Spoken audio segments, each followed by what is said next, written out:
Ladies and gentlemen, my name is Aisha Hazarika, and I am delighted to be with you here this afternoon, and I will be chairing this discussion. Now, I am a London-based political commentator and broadcaster. I have a radio show where I cover British politics and European politics, and indeed American politics in great depth. And I used to work in politics myself. I was a political advisor in the British Labour Party, working for Tony Blair and Gordon Brown. And it's wonderful to be with you in beautiful Lisbon. You might detect a Scottish accent, and I am indeed from Glasgow, and I can say it is a lot warmer here than it is in Glasgow, so it is delightful to be with you. Now, we have a fascinating conversation ahead of us, looking to examine the condition of modern liberal democracy with two of the finest minds in political science. We have Daniel Ziblatt, who is Eaton Professor of Government at Harvard University. He's also Director of the research group Transformations of Democracy at the WZB Berlin Social Science Center in Berlin. He is also an acclaimed author. He's written 3 books, including How Democracies Die, which came out in 2018, co-authored with Steve Levitsky. It was a New York Times bestseller, and it's been described by The Economist magazine as the most important book of the Trump era, and it's been translated into 30 different languages. He also wrote Conservative Parties and Birth of Democracy in 2017, which is a fascinating account of Europe's historical democratization. This too has won many awards as well. Ziblatt is also a fellow at the Radcliffe Institute, Stanford Center for Advanced Studies, and was the winner of the Berlin Prize for the American Academy in Berlin in 2019. So let's give a warm welcome to Professor Daniel Ziblatt. Thank you. Thank you.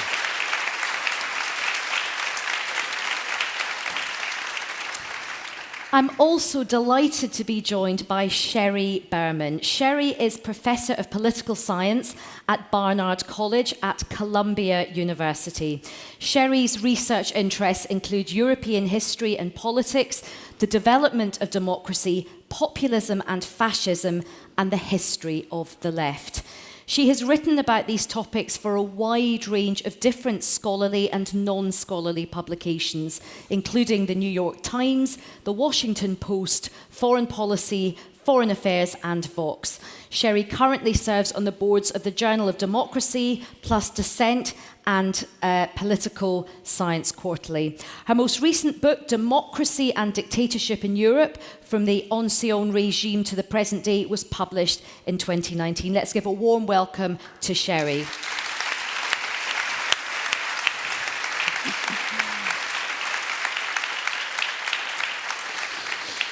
So, ladies and gentlemen, we really are in excellent company with Sheri and Daniel, and over the next sort of 40 minutes or so, we're going to be examining a number of questions around the current health of modern democracy and the many threats that it faces from external factors, but also from within, and changes to society as well.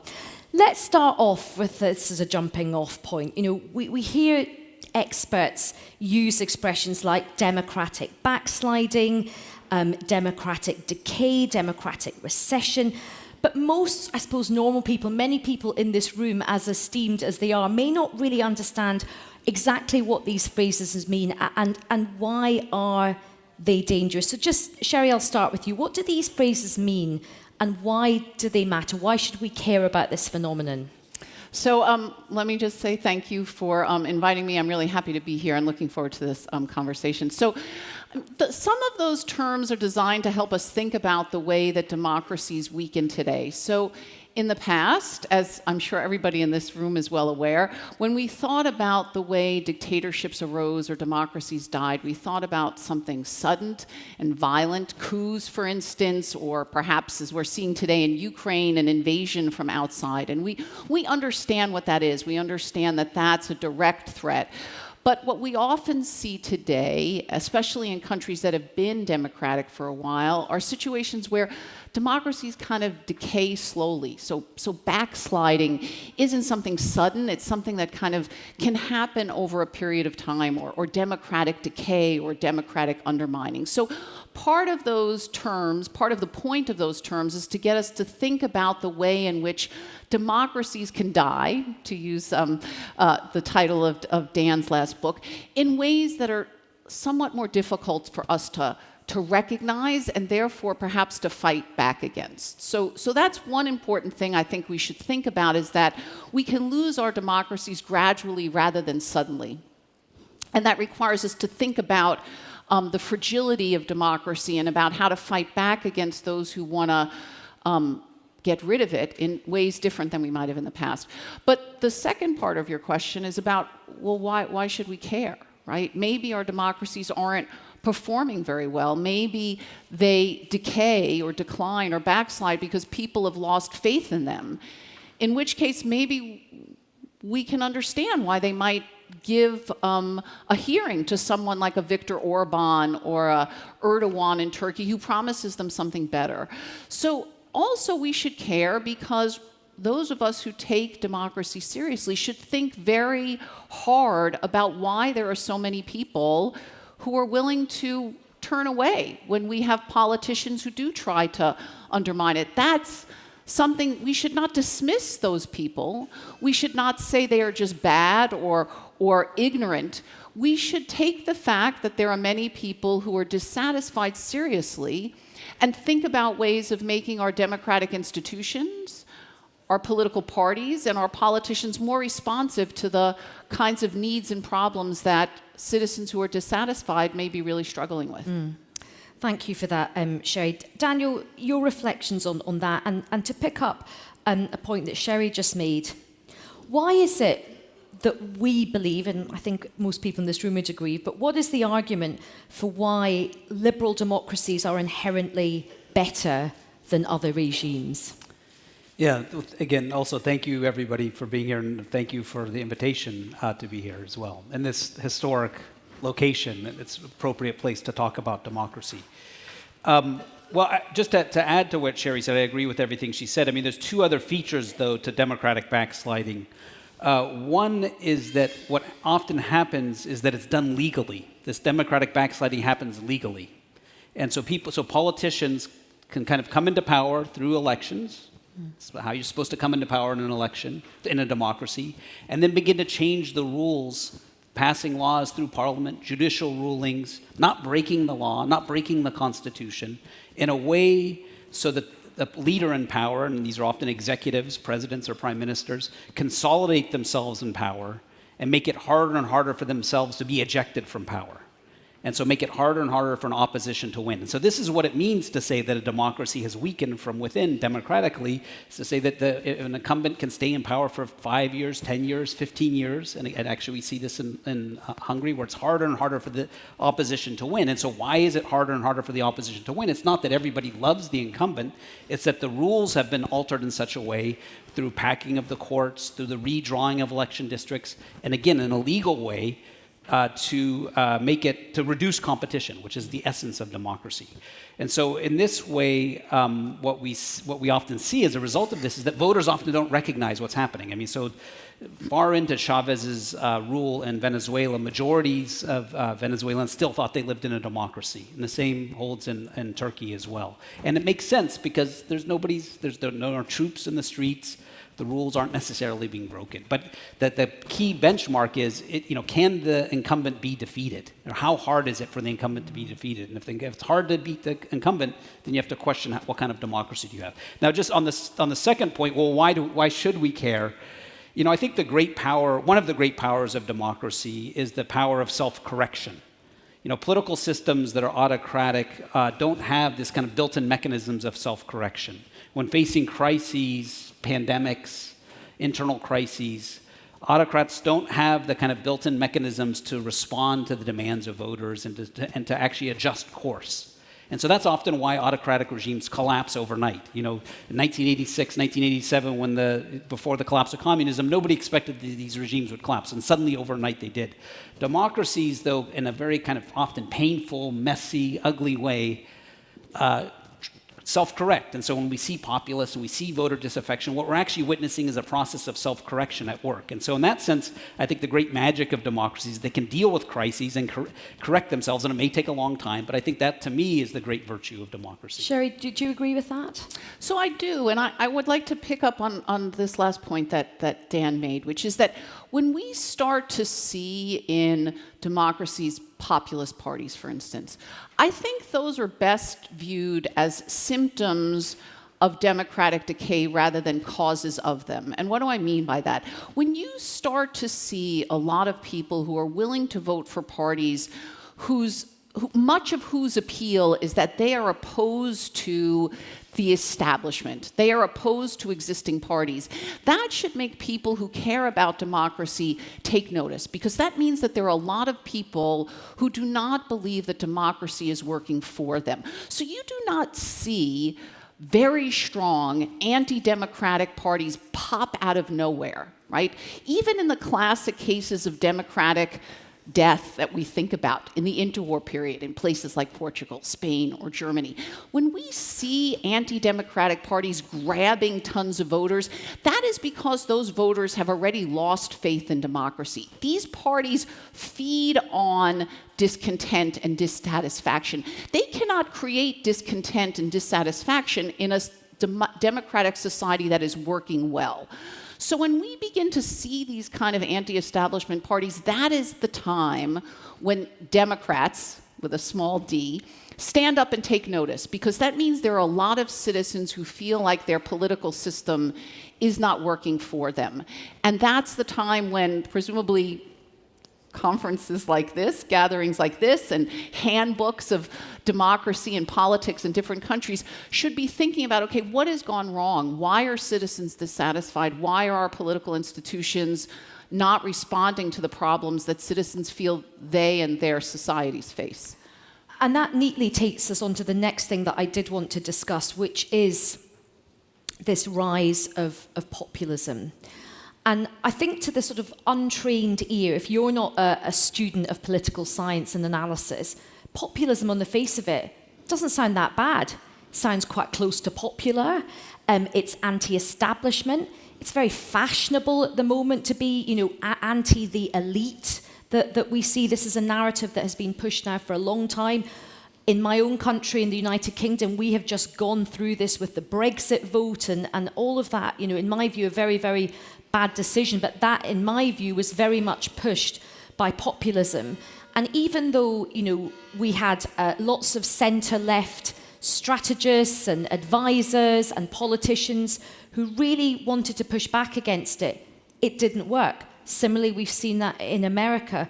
So why is this rise of populism so powerful and so potent at the moment? Dan, I'll start with you.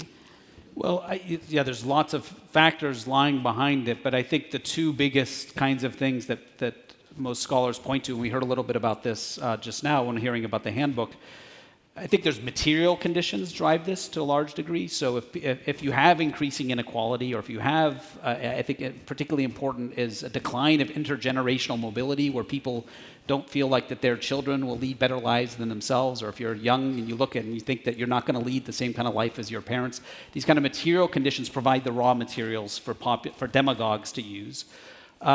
I think related to, as a kind of second major factor, often in the kind of cultural realm, I would say, is in particular in Western Europe and the United States, is changing demographics of society. So as societies become more diverse, I mean, this is a welcome development, from my view, ethnically diverse and culturally diverse, different values and so on, then this also represents a potential threat to those who were used to an old way of life.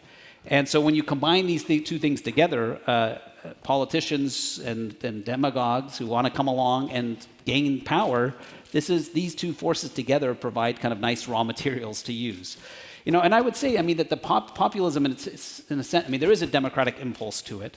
And to my mind, that's not the threat, populism per se. It's when populists act in anti-democratic ways. And so in particular, when they condone violence, when they encourage violence, when they don't condemn violence, when they don't accept election results, when they try to entrench themselves in power and make it harder for the opposition to win. So it's when populists become anti-democratic that we should really be worried. And because people want to be in power, they take advantage of these sense of dislocation and sense of change to try to entrench themselves in power. And in the process, the thing that really, so a kind of second facet of this is that there's a kind of effort to polarize society, because this is how people gain power.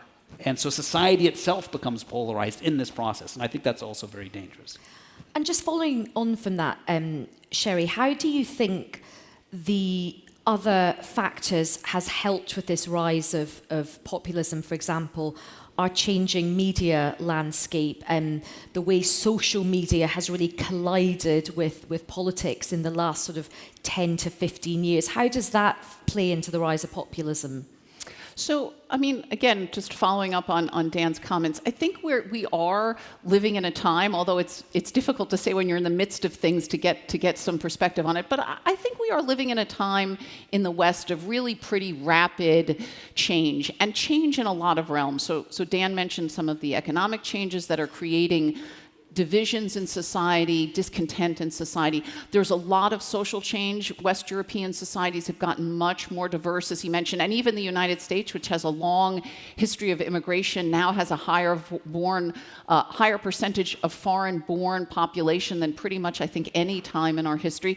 And then there's technological change that's sort of on top of that, and actually in many ways aggravates it, because it allows for a lot of things that can increase discontent and divisions to spread even more rapidly. So it's now possible for anyone to get a voice for almost anything. Now, in some ways, that's good. That's democratizing. People whose voices wouldn't have been heard 20 years ago because they were limited to, sort of very, traditional newspapers or traditional media outlets now have an opportunity to join with other people and have their voices heard. That is a good thing.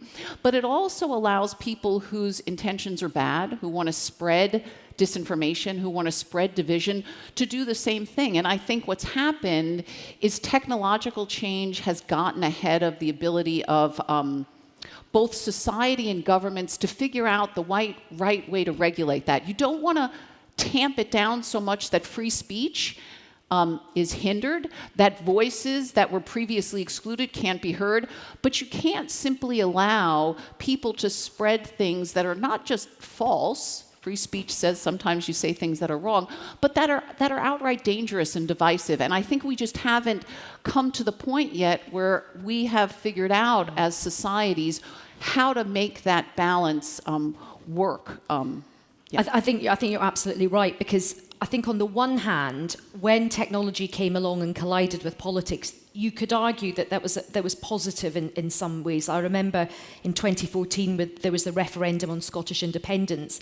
I mean, it got pretty nasty, but one of the very positive things was a whole new young generation of people got really engaged in politics, and it was in the palm of their hand. It was through their phone, and that was actually quite an empowering situation. But then you are now in a phase where there's not just misinformation by accident, there is willful misinformation, willful conspiracy theory as well. And Dan, how do politicians navigate this new kind of wild west of political, communication? Yeah, I think these technologies matter a great deal, but we have to also remember there was a Spanish Civil War before there was Twitter. Mussolini came to power without Facebook. There's going to be a fight tomorrow when people lose their blue ticks, trust me. It's going to be the next war that happens. So, democracies can get into trouble without this technology. And so what that suggests to me is that often the driving force of these problems are really these economic and demographic and essentially sociological changes. And technology exacerbates that. But I don't think we want to subscribe to a kind of technological determinism that if we just get the social media right, then we'll solve all our problems. Because I think that's clearly not the case. But I do think, Sheri is right that this exacerbates this, and we don't really know how to deal with it yet, I think is part of the problem. And one of the ways in which this matters for politics and parties and politicians is that, when there's other media outlets, when there's a kind of opening up of these outlets, then politicians don't really have a direct access to voters through the traditional media. And so, people don't quite know what's happening. And so actually a really interesting story, my co-author Steve Levitsky went to Brazil the year of Bolsonaro's election, during the presidential election in Brazil, and all the people he was talking to were saying, well, no, don't worry about Bolsonaro. What's going to happen is that, he doesn't really have access to television time for advertising, and the other parties do, so this will be fine, and they have lots of minutes on television every night. And what people hadn't counted on was that he was communicating with voters through WhatsApp and YouTube. And so, he circumvented these traditional media institutions. And so what that means for mainstream parties and politicians is they have to figure out how to navigate this world as well in order to compete. Yeah, absolutely. And also, I think it's about the fact that the mainstream media are not the gatekeepers anymore in the way that they used to be. I mean, even in my time in politics, if you wanted to get a message out, there was like 4 newspapers or 5 newspapers you had to do. There was like 4 or 5 channels. Now it's completely different. There is this very atomized media landscape. But just to pick up on something you've just said, and the point that both of you have made about why democracy becomes weakened and the rise of populism, is the fact that a lot of people clearly feel that doing it this way, playing by the rules, democracy, isn't working for them. There is clearly a mismatch between citizens' hopes and demands and expectations and the reality of what democracies can deliver, particularly when we've been through a lot of turbulence, the global financial crash, the pandemic, the war in Ukraine, this hyperinflation crisis that we're all in. So a lot of people look at these traditional democracies, they feel fed up, their living standards are worse, as you say, their kids aren't doing great, their grandchildren aren't doing great, they see a lot of their communities crumbling, there's not enough infrastructure. And then they feel incredibly fed up. They feel they have to work harder for longer. What do you think that sort of thing does for democracy, Sheri? So I think that most people in this room, I'm just guessing, sort of believe in democracy because of its value. We think democracy is a good thing because we think it's right that people should be able to choose their leaders and governments, because we believe in political equality, that is to say everybody should have a right to have a say in determining their country's fate. I think for a lot of people, though, when they think about politics, they think about politicians and governments having to solve problems, the things that matter for them on a daily basis. And I think when governments are not doing that, when they feel like they're struggling economically, when they're worried about their children, when they don't feel safe on the street, that, again, their dissatisfaction grows, because while they probably like democracy, they need it to deliver these other things. And so insofar as people feel like their governments are not doing that because they're either not responsive to them and they're responsive to other people, elites, wealthy people, whoever, or because they feel that government has lost the capacity to do that, so it doesn't have the will and it doesn't have the ability, then yes, I think we should expect to see democratic dissatisfaction grow. I would just like to say, though, that as a person who studies democracy for a living, which can be quite depressing, I don't actually worry very much for the short to medium term, and I don't know how Dan feels, about democracy in Western Europe or even in Southern Europe. And I say even just because there was a lot of hysteria, even in the United States, about the election of Giorgia Meloni in Italy. These parties may not be parties that we like, but thus far, I speak also of, for instance, the National Front in France and others, these parties have played by the rules of the game. And so they are a signal, again, that I think a lot of people are unhappy with what traditional parties have been delivering, but they have not presented the kind of threat to democracy that I personally think the Republican Party presents in the United States, and that we've certainly seen in Eastern Europe. Now, that doesn't mean we shouldn't be vigilant. We should absolutely be vigilant. As anybody who's here in Portugal knows, democracy is fragile. But we should also think about the ways in which, again, our political systems have the ability to respond and work to improve those kinds of things so that parties don't go from being populist to being anti-democratic, which is obviously what happened in places like Hungary and Turkey. And I worry about what might be happening in my own country, in the United States. And Dan, I mean, in terms of this view that a lot of people have, and I hear this a lot in the UK, I'm sure you, I mean, I don't know if it's the same here, and I'm sure you do in America. Well, I'm not sure it's quite sure the same in America, but one of the things a lot of people say is, oh, a plague on all their houses. They're all the same. No politician, no traditional politician can fix this. How much of a problem is that for the health of democracy? Yeah, it's interesting. Through much of the 20th century, that was the critique in the United States, that the parties were indistinguishable. And you look at the people who ran for president and vice president, they all basically look the same. They all had my haircut. They were all white men. And they were indistinguishable. But now the parties are very different. And now kind of people look back wistfully and nostalgically, oh, wasn't that great when everybody kind of got along and was basically played by the rules. So political systems can go in both extremes, where the party, because democracy is, at the end of the day, about competition. It's about having alternatives and making a choice. And so it's good that there are alternatives. And it's good that parties stand for something and disagree with each other. So sometimes people complain that they're indistinguishable. Then sometimes other people say, can't they just solve kind of our problem, our shared problems? Can't they understand that there's just easily identifiable problems that we should all be able to solve? But so both systems can go in either extreme. But I do think that, at the end of the day, that there's sort of two ways in which the governments can get out of sync with where the voters are. On the one hand, you can have, and I think what's happened in the United States is that majorities are in favor of gun control. Majorities have all sorts of policy views, but our institutions in the United States, in particular, are set up in such a way that majorities don't actually govern. That very often the way that our Senate works and our Electoral College, that Donald Trump never won a majority of the vote. Majorities don't actually govern, and so there's a disconnect between what the people want and what the institutions deliver. That's one kind of problem. The other kind of problem is almost like the opposite problem, which is at the other end of the extreme, which is a country like Hungary, where majorities rule to such a degree that they dominate the system, and then minority rights aren't protected at all. And so in this kind of system, competition is extinguished, and one side dominates the other side, and so the other side never has access to power. And so there can be too much majority rule, or there can be too little majority rule, but either way, voters don't really have a say, and so you need to balance, in a sense, both majority rule and the rights of the losing side as well. Now, both of you have mentioned your home country, and of course, all eyes are on America. Yet again, all eyes are on one particular gentleman, as he has faced his court hearing earlier this month.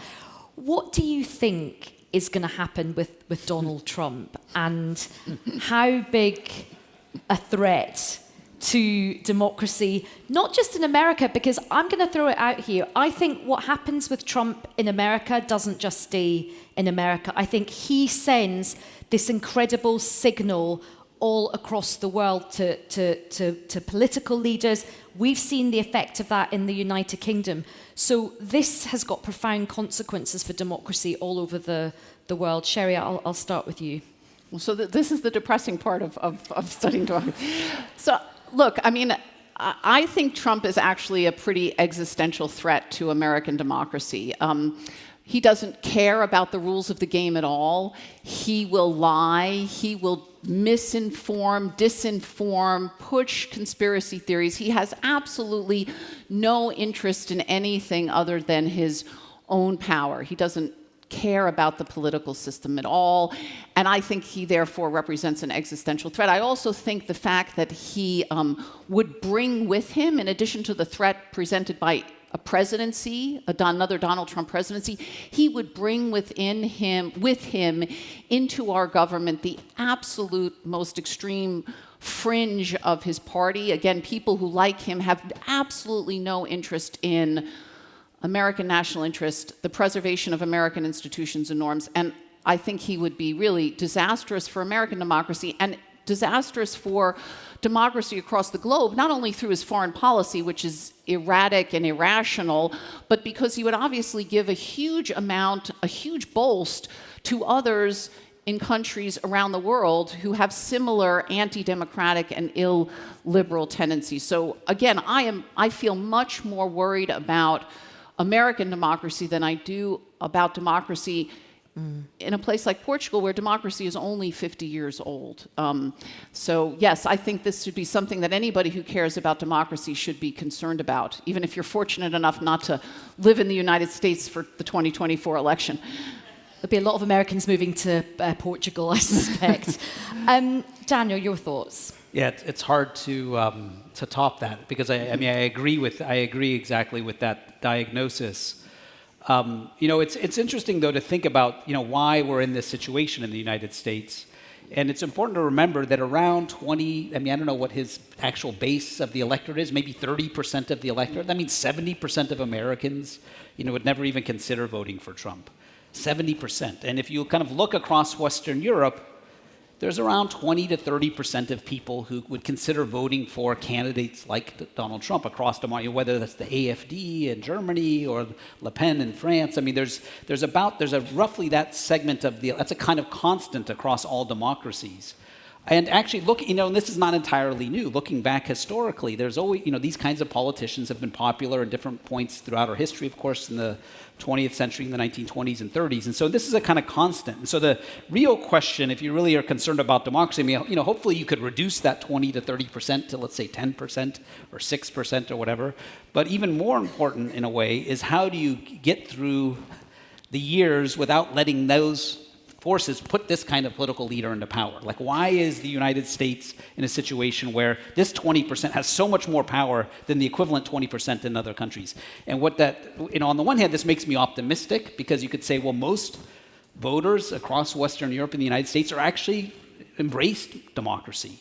And the problem is only our institutions aren't delivering to them what they want. And I think the same thing applies to the United States. And so, I think what the implication of this is that, we need to think about institutional reforms. We need to make our parties work better. We need to make the kind of gatekeeping institutions work better to get through these kinds of crises. And in a way, it's a little bit like an earthquake. You need to kind of build your institutions strong enough to get through these periods that come every now and then. And we're not going to simply eliminate, Trump voters from the map. These people are going to always be there.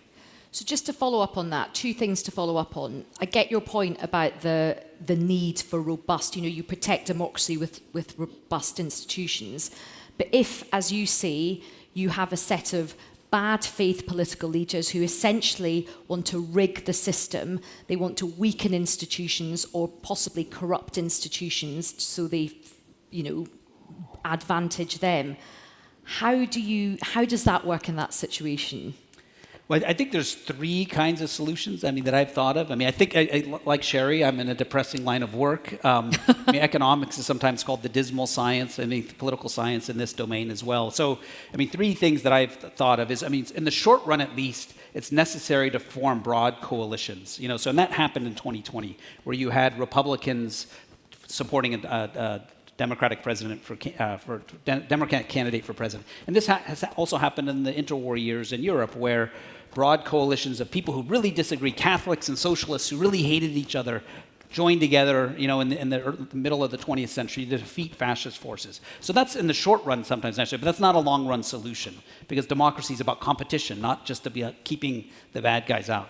A second solution is something that Europeans invented after World War II, which is this notion of militant democracy, where laws actually have to be passed, and this is embedded in the German Constitution, where if there's certain actors who are bad faith actors who break the law, and you can define the law in a way that allows you to identify these actors that are anti-constitutional, anti-democratic actors, that they're simply not allowed to participate in the political process.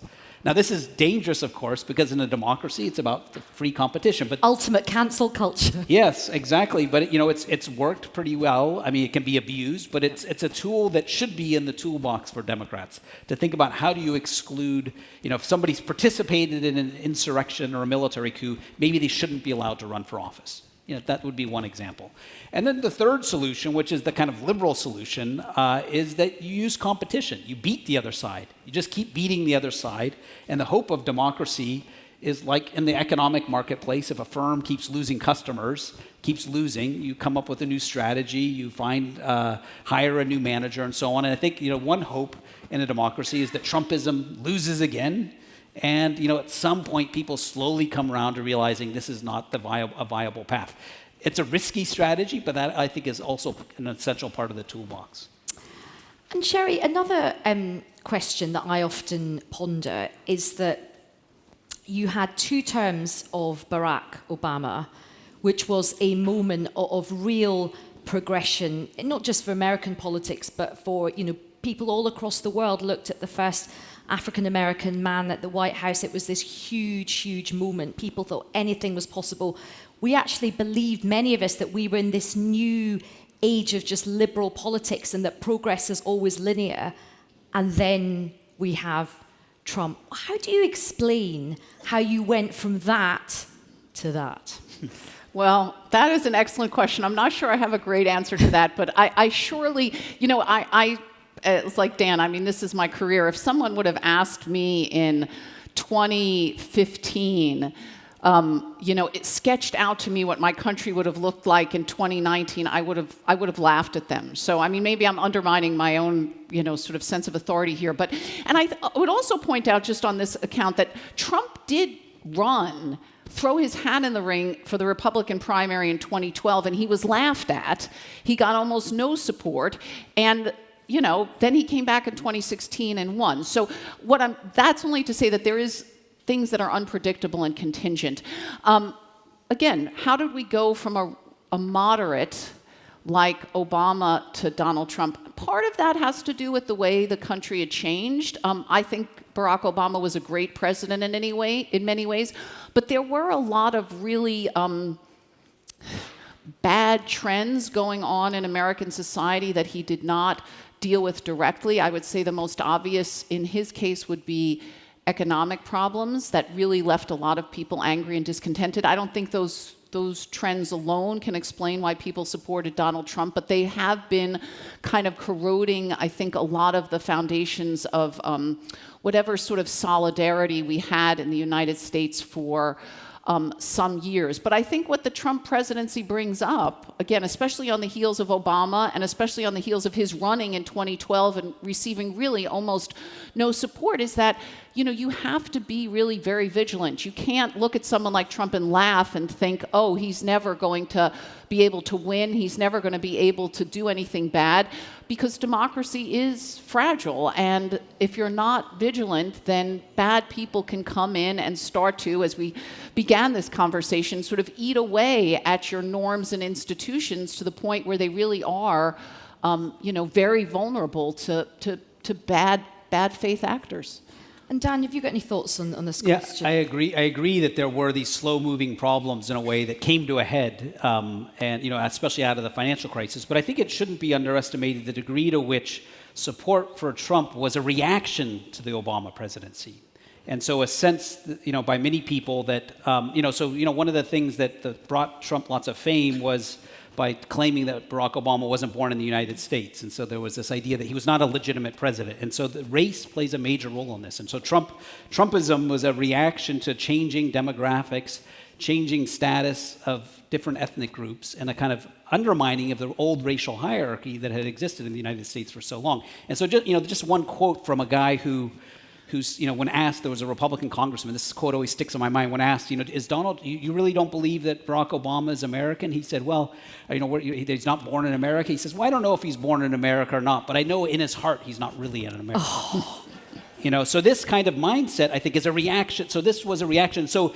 the lesson of that is that when you see people saying outrageous stuff about race and ethnicity, and you can kind of dismiss it and say, well, these are just crazies, I think this suddenly moved into the mainstream and into the White House.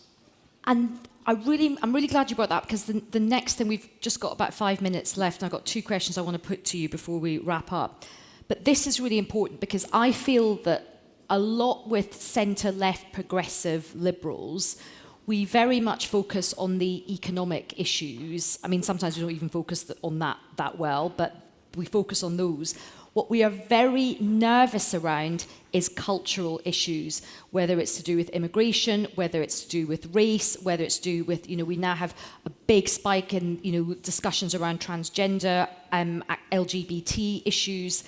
How big a factor do you think that is now in terms of the rise of populism and, something that centre-left politics needs to think about quite carefully, Sheri? Well, so I'm going to cut against what I think the implication of your question is and say that I actually think that it is much better both for the center-left and for democracy for our attention to be focused on economic issues rather than social and cultural ones. I think those issues tend to make people very fearful and feel threatened. And I think that insofar as we can keep them from the focus of political competition, I think democracy is better. Now, I'm not saying we shouldn't deal with them, right? I'm not saying that immigration and racism should not be dealt with, and certainly not by the center-left. That is part of what the left is. It's about universalism, it's about equality.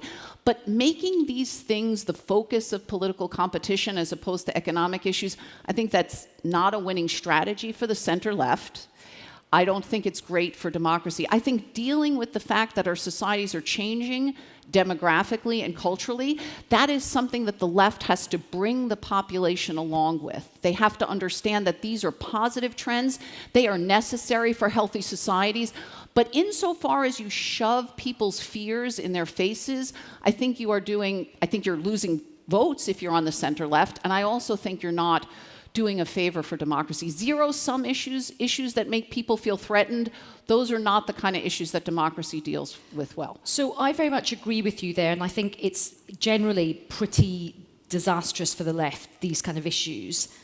But there's the world that we'd like, and there's the reality of where we are, and we know that the right, and particularly populism, is really pushing at these things. It's really happening in the UK, it's happened in America. To sort of flip the question round, Dan, how do you think the centre-left navigates this new world where the right is pushing these issues, particularly when things are going really bad on the economy, when the right keeps pushing this, and of course with social media, conspiracy theories, misinformation, certain sections of the press wanting to push this and really weaponise these issues, how does, the sort of progressive left deal with that? Yeah, well, I think the answer to that question will determine whether or not Donald Trump gets elected in 20. I mean, if the center left can respond to that challenge. So, one way of thinking, you talk to kind of in the United States, when I talk to moderate Republicans, they'll say, isn't Trump a threat? Why would you ever vote for a Republican? They say, yeah, it's a threat, but so too is woke culture. And there's a kind of equivalence of these two. And I hate that, and I hate Trumpism. But, and so there's, so maybe we could find some other alternative. And so I think one way of thinking about this is to admit that this can be a threat from the left, that there can be, threats to free speech and so on, that can be real in universities and so on. But on the other hand, to recognize, a sign of maturity in a way is to recognize the scale of a problem. So if you have a smaller problem and a bigger problem, is to recognize that there are bigger problems. And to me, canceling of free speech in universities is a problem, but it's not of the same scale as an assault on the US Congress and the use of guns in politics. And so I think to recognize that it's a problem, but to emphasize that there's a bigger problem. So, when my 11-year-old daughter comes home from school and is in tears because she says, my friend was mean to me today, and the neighbor's house is burnt down, you can say, well, the neighbor's house burning down is a bigger problem than my daughter's bad experience with her friend. So I think similarly, a kind of maturity is to be able to emphasize that there are bigger problems and smaller problems. And I think it's of course important to not shove people's faces into things that they're fearful of, but to make the case that these are much bigger threats, I think, coming from the right side. Yeah, I 1,000% agree with that. Now, we're just coming to the end of our time, and I think the final thing I'm going to try and get from my panellists, if I can, is some optimism. And why should we be optimistic about the future of democracies, and how should democracies look after themselves to guard against what Dan said, that sort of death by 1,000 cuts, maybe not the big bang, but the death by 1,000 cuts, from voter suppression to shutting down scrutiny of debate, etc., etc. What should we do in democracies to protect ourselves? Well, if you're looking for a reason for optimism, I would go back to something that Dan said at the beginning, right, which is democracies can self-correct. So during the 1960s, that was the last big time that Western democracies, Portugal wasn't a democracy yet, went through a real crisis. I mean, we had terrorism in Europe. We had shootings in the streets in the United States. We had unbelievable rioting. We had incredible discontent. that was generated by the realization of a lot of citizens, again, that democracy was excluding them, it wasn't taking the rights of minorities and women seriously. I mean, this was a time of real turmoil. And yet, democracy managed to recalibrate. Not perfectly, it didn't deal with all of those things perfectly. Women still don't have equal rights, certainly minorities still don't have equal rights, but democracy recalibrated. It has that ability as long as we don't let it decay too much. So I think the optimism should be that this is not the first time we've gone through a crisis, and unlike a dictator like Orban or Erdogan, those people can't change dramatically. Their entire system is built on their own personal prestige, their own unwillingness to change course. And so when things go really bad for them, that regime is really imperiled in a way that a democracy is not. As for what democracy should do, well, we've already discussed that. The governments have to figure out ways to better respond to citizens' needs and demands. There are real challenges facing Western societies, economic challenges, making people understand the advantages of more diverse societies, the advantages of bringing in new people from the outside to deal with demographic change. We talked about that, it was talked about a little bit with the handbook. This is what we need to do. We need to figure out ways to get politicians and governments to be more responsive to citizens, to satisfy their demands, to listen to their concerns. It sounds simple, it's not, but that's what democracy is supposed to do. Dan. Yeah, and I agree with that. One additional factor is that most voters, in fact, are liberal-minded in all of our democracies. I mean, most voters and citizens embrace democracy, and progress is, in fact, possible. So if you compare, 1968, Richard Nixon was running for president, there was riots in the streets, and he decided the way he was going to win the presidency was by tapping into white voters' racism and saying, if you vote for me, I'll put an end to this. And it worked. They voted for him and he came into power. In 2020, there was Black Lives Matter protesters in the streets, and Donald Trump tried to carry out the same strategy to tap into white voters' fears of African Americans, and it didn't work. And what that suggests is that voters have become more inclusive, come to terms with democracy and multiracial democracy, multi-ethnic democracy in a way that should give us, in fact, faith and hope in democracy. Well, thank you so much. That's been a fascinating discussion. I mean, the big thing I think I've learned taking away from this is that actually democracies are the best way to proceed, which is good news. But in order to preserve the health of our democracies, our politicians have to raise their game. They have to be better politicians. And to Sheri's point, governments have to govern well and deliver for their citizens. What a fascinating conversation we have had. Thank you so much. And let's give a warm round of applause for Dan and Sheri.